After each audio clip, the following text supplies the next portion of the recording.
पाक फ़ौज ठरी मीरवाह जी गूंगी ऐं ॿोड़ी ॿोॾ मुतासिर औरत जी मदद करण जे लाइ पहुची वई आहे। बेयारो मददगार औरत सोशल मीडिया ते रोई मदद जी अपील कई हुई। Corps commander Karachi general Mohammad Saeed जी हिदायत ते पाक फ़ौज जा जवान इमदादी सामान खणी पहुची विया आहिनि। औरत तरफ़ां इमदादी सामान मिलण खां पोइ ख़ुशीअ जो इज़हार कयो वियो।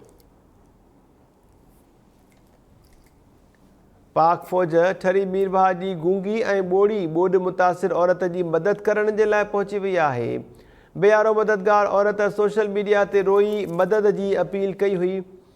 Corps commander Karachi general Mohammad Saeed जी हिदायत ते पाक फ़ौज जा जवान इमदादी सामान खणी पहुची विया आहिनि। औरत तरफ़ां इमदादी सामान मिलण खां पोइ ख़ुशीअ जो इज़हार कयो वियो। तफ़सील मालूम कयूं था टाइम न्यूज़ कराची जे रिपोर्टर दोदो चांडियो खां। दोदो, छा अपडेट्स आहिनि अवां वटि हिन जा?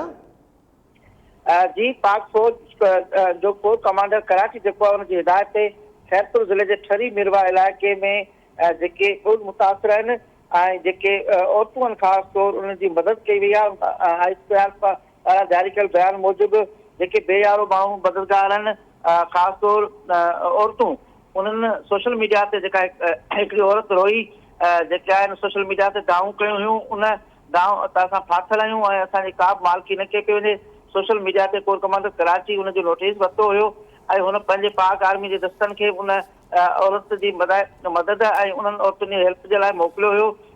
Corps commander Karachi general Mohammad Saeed जेको आहे उनजे हिदायतुनि ते पाक फ़ौज जेका हुनजे रिलीफ जेका फ्लड रिलीफ सामान मुहैया कयो आहे ऐं उन दौरान 5 टेंट 5 बैगूं जेके आहिनि राशन जूं ऐं उन खां सवाइ जेके मवारियूं आहिनि मच्छरदानियूं आहिनि 20 उहे कपिड़ा बिस्तरा ॿियो सामान जेको आहे उहो उन औरत ताईं पहुचायो आहे।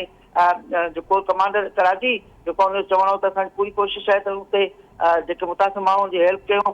40 वधीक ख़ानदान ॿिया जेके आहिनि उन्हनि खे पिणु खीमा राशन कपिड़ा मच्छरदानियूं ऐं ॿिया जेके आहिनि उहे पिणु पाक फ़ौज पारां उते तक़सीम कया विया आहिनि। ऐं अहिड़ो जेको बयानु आहे उहो जेको ICR कराची पारां जेको आहे जारी कयो वियो आहे। जी दोदो चांडियो, महिरबानी अवां जी तफ़सील ॿुधाइण जे लाइ।